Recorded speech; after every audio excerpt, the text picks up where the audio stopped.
ನಮಸ್ಕಾರ ಸ್ನೇಹಿತರೆ. ಮನೆಯೇ ಮೊದಲ ಪಾಠಶಾಲೆ, ಜನನಿ ತಾನೇ ಮೊದಲ ಗುರು ಎಂಬ ಮಾತಿದೆ.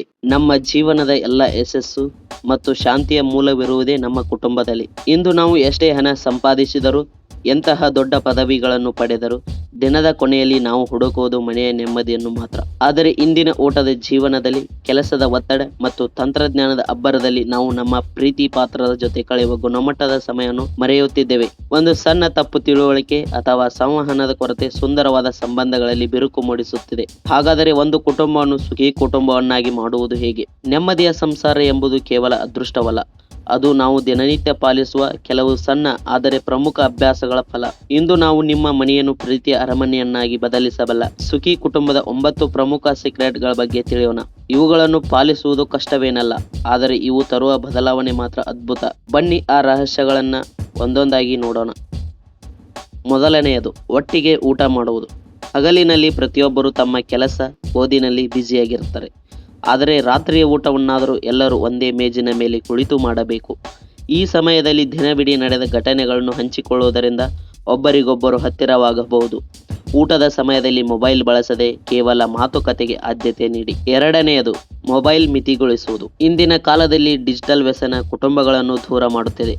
ಮನೆಗೆ ಬಂದ ನಂತರ ಅಥವಾ ಬೆಳಗಿನ ಸಮಯದಲ್ಲಿ ಕುಟುಂಬದವರ ಜೊತೆ ಇರುವಾಗ ಮೊಬೈಲನ್ನು ಪಕ್ಕಕ್ಕಿಡಿ. ಸ್ಕ್ರೀನ್ ಕಡೆ ನೋಡುವ ಬದಲು ಪ್ರೀತಿ ಪಾತ್ರರ ಕಣ್ಣಲ್ಲಿ ಕಣ್ಣಿಟ್ಟು ಮಾತನಾಡುವುದರಿಂದ ಬಾಂಧವ್ಯದಲ್ಲಿನ ಜೀವಂತಿಕೆ ಹೆಚ್ಚಾಗುತ್ತದೆ. ಮೂರನೆಯದು, ಕೃತಜ್ಞತೆ. ಪರಸ್ಪರರಿಗೆ ಧನ್ಯವಾದ ಹೇಳುವುದನ್ನು ಮರೆಯಬೇಡಿ. ಸಂಗಾತಿ ಮಾಡಿದ ಅಡುಗೆ ಇರಲಿ ಅಥವಾ ಮಕ್ಕಳು ಮಾಡಿದ ಸಣ್ಣ ಸಹಾಯವಿರಲಿ, ಅದನ್ನು ಗುರುತಿಸಿ ಕೃತಜ್ಞತೆ ಸಲ್ಲಿಸುವುದರಿಂದ ಅವರಿಗೆ ಗೌರವ ಸಿಕ್ಕಂತಾಗುತ್ತದೆ. ಪ್ರತಿದಿನ ಮಲಗುವ ಮುನ್ನ ಅಂದು ನಡೆದ ಒಳ್ಳೆಯ ವಿಷಯ ಬಗ್ಗೆ ಚರ್ಚಿಸಿ. ನಾಲ್ಕನೆಯದು, ಪ್ರಾಮಾಣಿಕ ಮಾತುಗಳು. ಮನಸ್ಸಿನಲ್ಲಿ ಅಸಮಾಧಾನ ಇಟ್ಟುಕೊಂಡು ಮೌನವಾಗಿರುವುದಕ್ಕಿಂತ ಮುಕ್ತವಾಗಿ ಮಾತನಾಡುವುದು ಲೇಸು. ಸಮಸ್ಯೆಗಳಿರಲಿ ಅಥವಾ ಬೇಸರವಿರಲಿ, ಅದನ್ನು ಪ್ರಾಮಾಣಿಕವಾಗಿ ಹಂಚಿಕೊಳ್ಳಿ. ಪಾರದರ್ಶಕತೆ ಇರುವ ಕುಟುಂಬದಲ್ಲಿ ಸಂಶಯಗಳಿಗೆ ಜಾಗವಿರುವುದಿಲ್ಲ. ಐದನೆಯದು, ದೈಹಿಕ ವಾತ್ಸಲ್ಯ.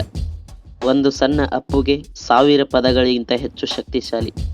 ಮಕ್ಕಳನ್ನು ಪ್ರೀತಿಯಿಂದ ಅಪ್ಪುವುದು ಅಥವಾ ಹಿರಿಯರ ಕೈ ಹಿಡಿದು ಮಾತನಾಡುವುದು ಅವರಿಗೆ ಸುರಕ್ಷತೆಯ ಭಾವನೆಯನ್ನು ನೀಡುತ್ತದೆ. ಇದು ಕುಟುಂಬದಲ್ಲಿ ಪ್ರೀತಿಯ ಹರಿವನ್ನು ನಿರಂತರವಾಗಿಡುತ್ತದೆ.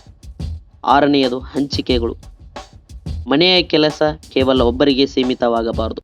ಕಸ ಗುಡಿಸುವುದು, ಪಾತ್ರೆ ತೊಳೆಯುವುದು ಅಥವಾ ಅಡುಗೆ ಮಾಡುವುದರಲ್ಲಿ ಮನೆಯವರೆಲ್ಲರೂ ಕೈ ಜೋಡಿಸಬೇಕು.